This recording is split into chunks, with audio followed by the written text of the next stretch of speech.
அகில மீடியா நேயர்களுக்கு வணக்கம். இன்றைய காலை நேர தலைப்புச் செய்திகள்.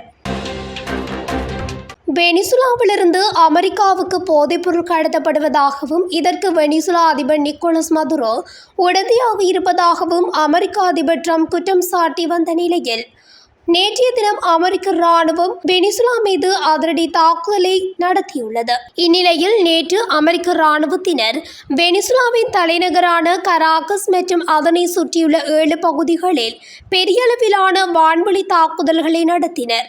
கராகஸில் உள்ள முக்கிய இராணுவ தளமான பியூர்டே தியூனா, லா கார்லோடா விமான தளம் மற்றும் லா குவைரா துறைமுகம் உள்ளிட்ட பல இராணுவ மற்றும் உட்கட்டமைப்பு இடங்களும் தாக்கப்பட்டன.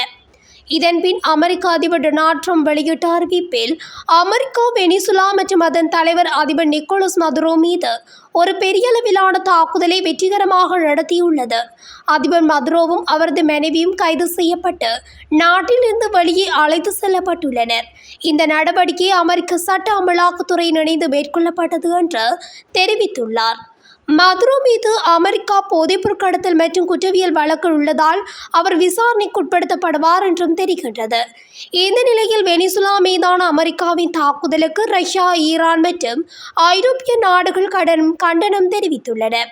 ரஷ்ய வெளியுறவு அமைச்சகம் இந்த தாக்குதலை வெனிசுலா மீதான ஆயுதமேந்திய ஆக்கிரமிப்பு என்று கண்டித்துள்ளது. இது சர்வதேச சட்டங்களை மீறும் செயல் என்றும் தங்களின் அரசியல் சித்தாந்தத்திற்காக அமெரிக்கா இத்தகைய செயலில் ஈடுபட்டுள்ளதாகவும் குற்றம் சாட்டியுள்ளது. இந்த சூழலை பெரும் கவலையுடன் கவனித்து வருவதாகவும் நிலைமையை ஆராய அவசர குழுவை கூட்டியுள்ளதாகவும் ஜெர்மனி வெளியுறவு அமைச்சகமும் தெரிவித்துள்ளது. இப்பிரச்சினைக்கு அமைதி வழியில் தீர்வு காண மத்தியஸ்தம் செய்ய தயாராக உள்ளதாகவும் ஸ்பெயின் அரசு தெரிவித்துள்ளது. மேலும் கொலம்பியா, கியூபா உள்ளிட்ட நாடுகளும் கண்டனம் தெரிவித்துள்ளன. இதற்கிடையே வெனிசுலாவில் தற்போது தேசிய அவசர நிலை பிரகடனப்படுத்தப்பட்டுள்ளது.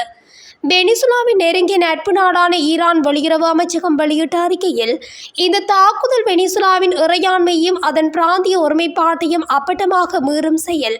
ஐக்கிய நாடுகள் சபையின் சாசனத்தை அமெரிக்கா மீறியுள்ளது என்று அமெரிக்காவுக்கு ஈரான் கடும் எச்சரிக்கை கண்டனத்தை வெளியிட்டுள்ளது.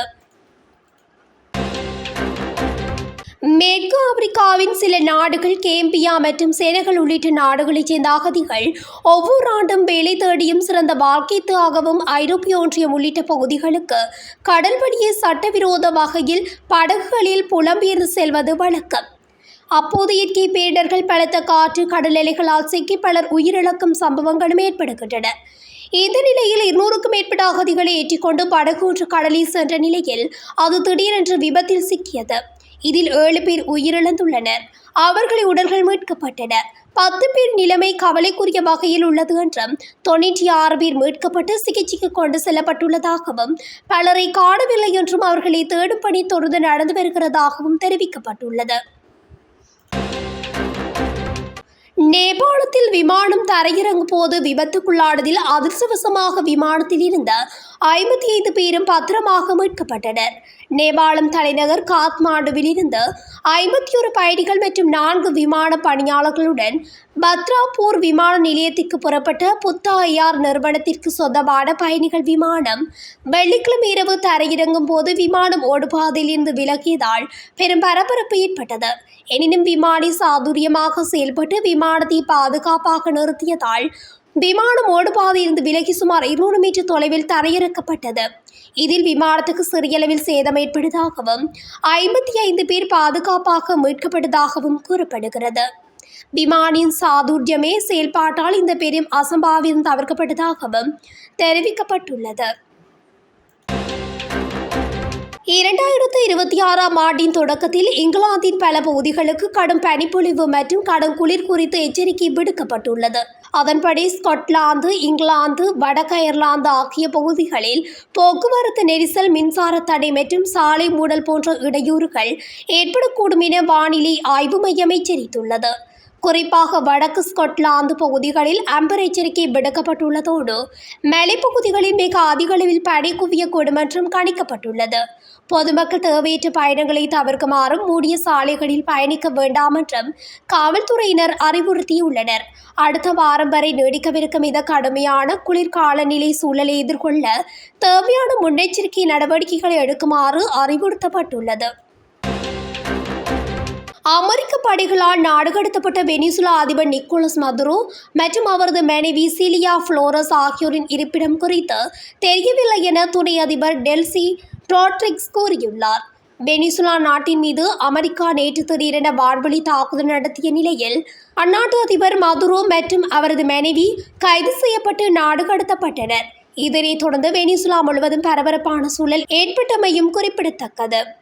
அதிபர் நிக்கோலஸ் மதுரோ மற்றும் அவரது மனைவி ஆகியோர் எங்கே இருக்கின்றனர் என்று எங்களுக்கு தெரியவில்லை என்றும் அவர்கள் உயிருடன் இருக்கிறார்கள் என்பது எங்களுக்கு ஆதாரம் வேண்டும் எனவும் வெனிசுலாவின் துணை அதிபர் தெரிவித்துள்ளார்.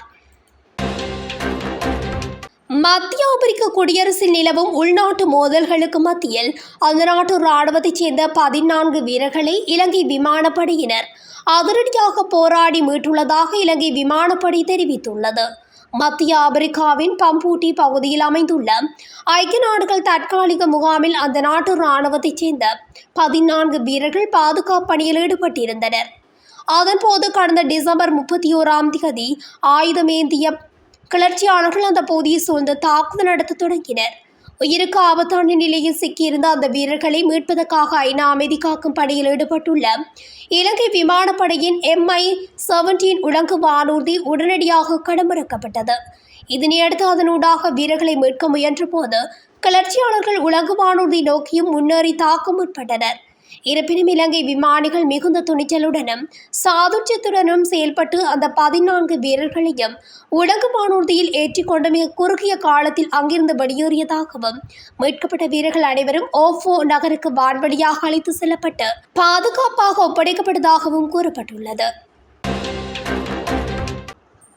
பிரேசில் ஜனாதிபதி லூயிஸ் இனாசியோ லூலா டா சில்வா அமெரிக்கா வெனிசுலாவின் இறையாண்மைக்கு கடுமையான அவமதிப்பை அளித்ததாகவும் இது பிராந்திய அமைதிக்கு அச்சுறுத்தலாக இருப்பதாகவும் கண்டனம் தெரிவித்துள்ளார்.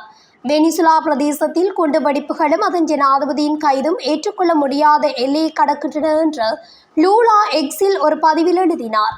அவை பிராந்தியத்தை அமைதி மண்டலமாக பாதுகாப்பதை அச்சுறுத்துகின்றன என்றும் கூறினார். அமெரிக்க தாக்குதல்கள் லத்தீன் அமெரிக்கா மற்றும் கரீபியன் அரசியலில் தலையிட்ட மோசமான தருணங்களை நினைவுபடுத்துவதாகவும் அவர் கூறினார். மேலும் ஐநாவை தீவிரமாக பதிலளிக்க வலியுறுத்தினார்.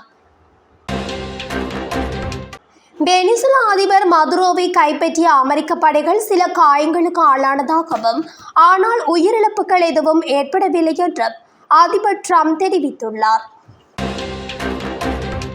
ஏமனில் இருந்து தனது படைகள் திரும்புவதை முடித்துவிட்டதாக ஐக்கிய அரபு எமிரேட்ஸ் வெள்ளிக்கிழமை மாலை அறிவித்துள்ளது. அனைத்து எமிராட்டி இராணுவ வீரர்களும் தொடர்புடைய கூட்டாளர்களுடன் ஒருங்கிணைந்து ஏமனில் இருந்து திரும்பியுள்ளதாக பாதுகாப்பு அமைச்சக அறிக்கை தெரிவித்துள்ளது. சவுதி அரேபியாவுடனான விரிசலை தொடர்ந்து ஐக்கிய அரபு எமிரேட் இந்த நடவடிக்கையை எடுத்தது. அபுதாபி சவுதி அரேபியாவின் தெற்கு எல்லையான ஹத்ரமவுத் மற்றும் அல்மெக்ராவில் SDC படைகளை இராணுவ நடவடிக்கைகளை மேற்கொள்ள தள்ளுகிறது என்று குற்றம் சாட்டியது. இந்த குற்றச்சாட்டை ஐக்கிய அரபு எமிரேட்ஸ் மறுத்துள்ளது. தெற்கு லெபனானில் 3 பகுதிகளில் இஸ்ரேலிய போர் விமானங்கள் வெள்ளிக்கிழமை வான்வழி தாக்குதல்களை நடத்தியதாக அதிகாரப்பூர்வ ஊடகங்கள் செய்தி வெளியிட்டுள்ளன. இஸ்ரேலிய ஆளில்லா விமானம் ஒன்று லெபனான் வான்வழியை மீறி நாட்டின் தெற்கில் ஒரு பொதுமக்கள் வாகனத்தை குறிவைத்து தாக்கியதாகவும் கூறப்பட்டுள்ளது.